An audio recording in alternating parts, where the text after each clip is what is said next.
Oliver Garish was a 6'3", 270-pound pedophile who sexually assaulted more than 500 children in the United States. His preferential victims were prepubescent females, but his victims included a 3-year-old child. How on earth does a person become this demented and get away with it for so dang long without being arrested?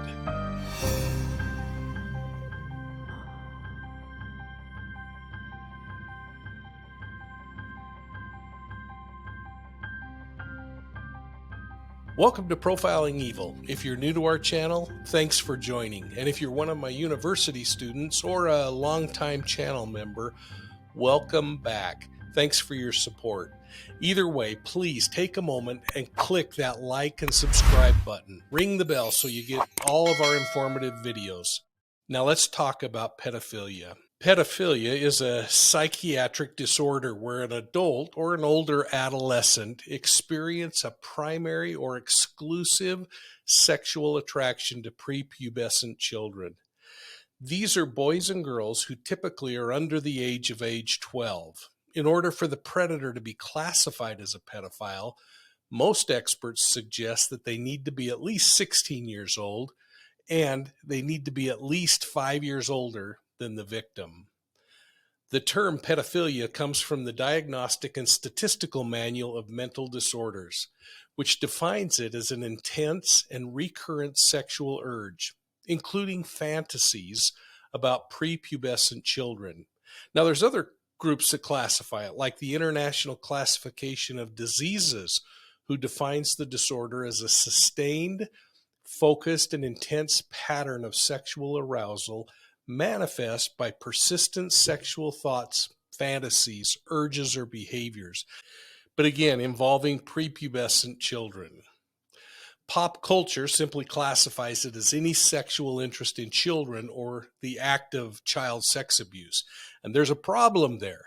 The experts recommend caution when we throw terms like this around because some sexual crimes against children are not caused by pedophiles. A pedophile has a primary or exclusive interest in prepubescent children. Now let's talk about Oliver Ben Garish for a minute. Garish, who went by the nickname Big Ben, was diagnosed as a pedophile.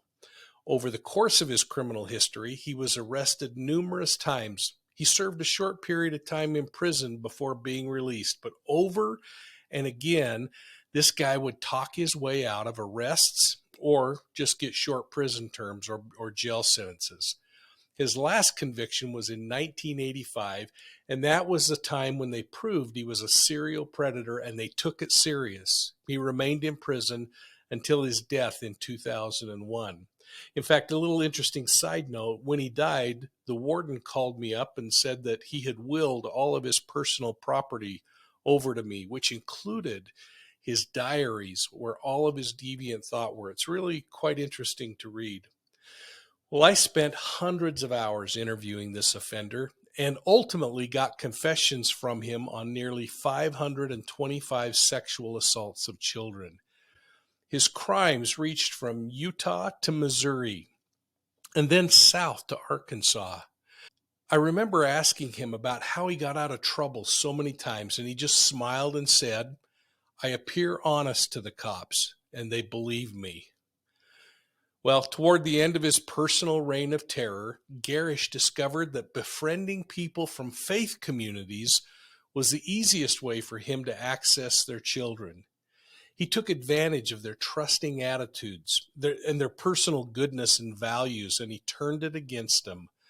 By acting like he wanted to convert to their faith, the doors would fly open and the children would become accessible. Listen as Ben Garish describes some of his crimes. Now, this video was taken many years ago at a time when I was using Garish to train police investigators.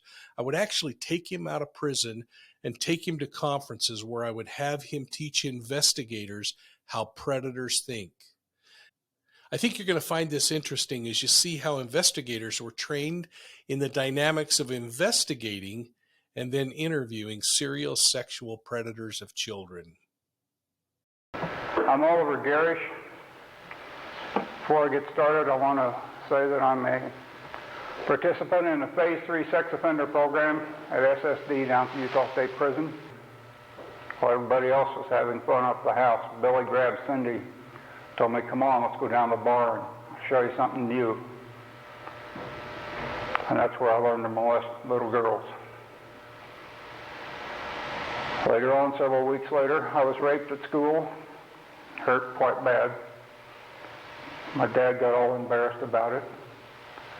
Instead of coming to my aid, literally, I got beat again, called stupid, told if I was a real boy this wouldn't have happened.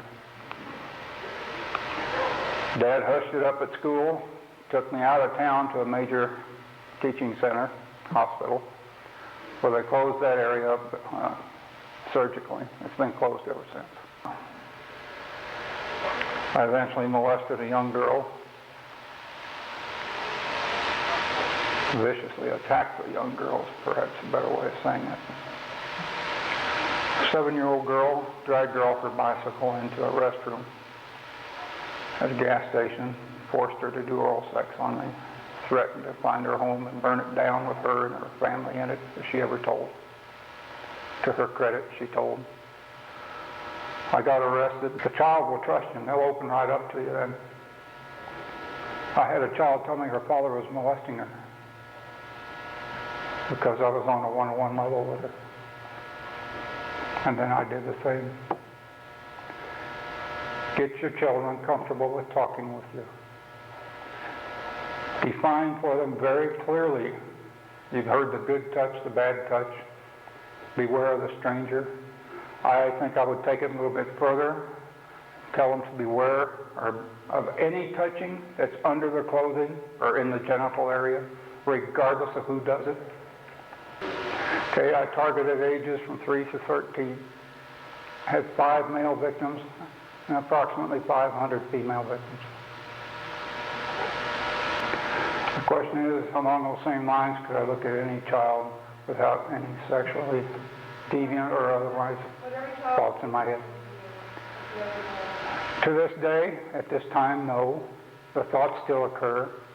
They come back. But the thing I'm learning in therapy is not that the thoughts come back, but what I do with them. She wants to know, basically, if I were released to an unrestricted setting, how dangerous would I be?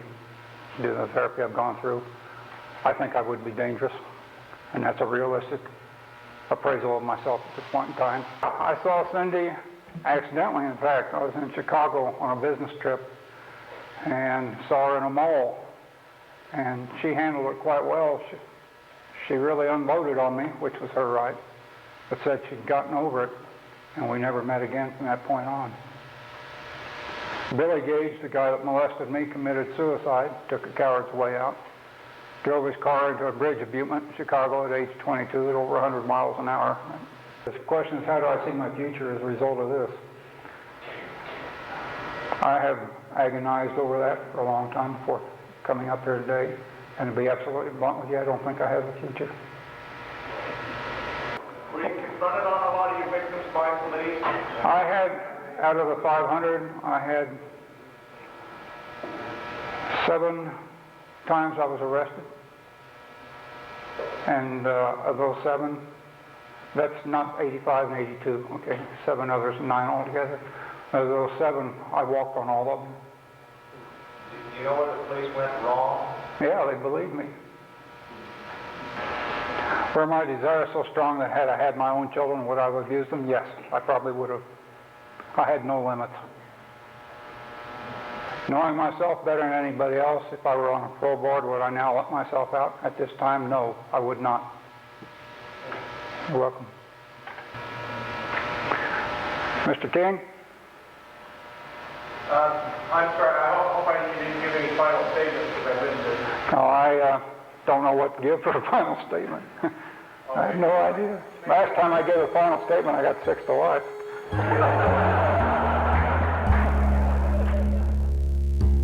Hey everyone, I want to pause for just a moment to say if you're enjoying this content, you should go over to our channel memberships and sign up for the Academy level. It's the only place you're going to be able to get content like this on a lot of different profiling and investigative principles. We'll explore them more deeply, and we'll even have some one-on-ones where we get together and chat about the content that you're learning. Thanks so much, and let's get back to this video.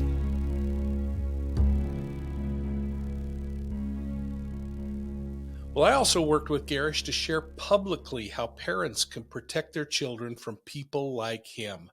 Listen closely as he speaks to reporter Paul Murphy of KTVX News in Salt Lake City. Tonight on News 4 Utah. How can parents protect their kids from abuse? Learn from a man who molested more than 500 children. A story no parent should miss. And now, News 4 Utah at 5:30. The average child molester strikes 300 victims before he's caught. So how can you protect your children? A serial molester will tell you, and his story is absolutely frightening. It's a mask, it's a facade, and molesters, it's a fur actor, and it comes to getting what he wants.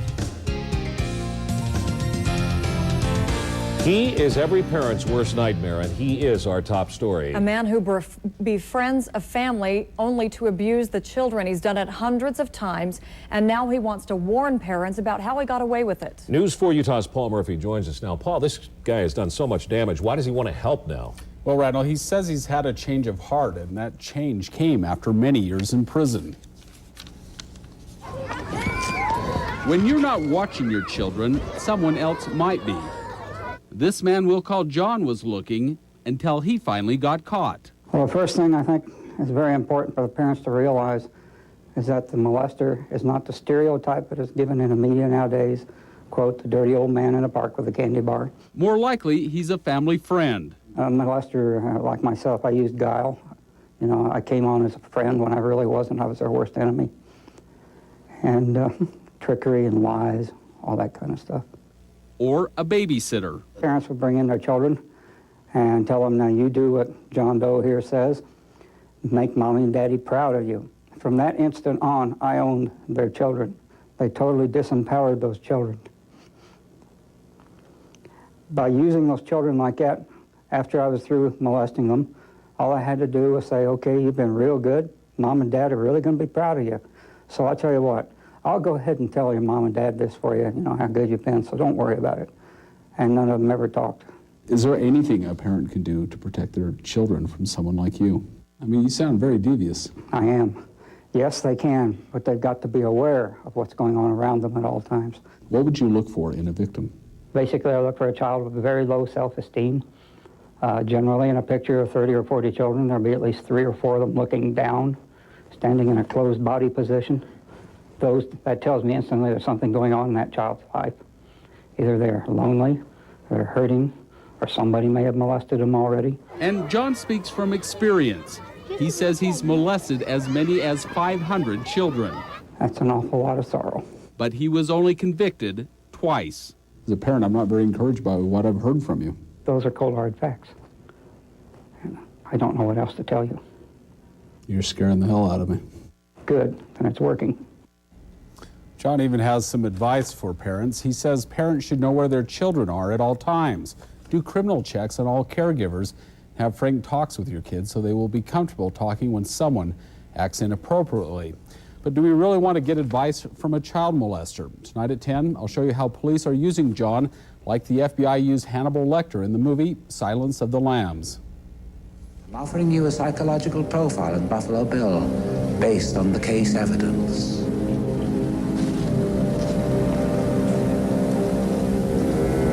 I'll help you catch him, Clarice. A look at how John is teaching police how to catch child molesters tonight at 10. Disturbing is an understatement on this story, Paul. Does he have any advice for kids? Run and scream like the Dickens. He says a lot of these kids got away from him just by doing that. Scary. Well, here's my question for you folks. Do you think a serial child sex abuser can be rehabilitated and safely returned to society?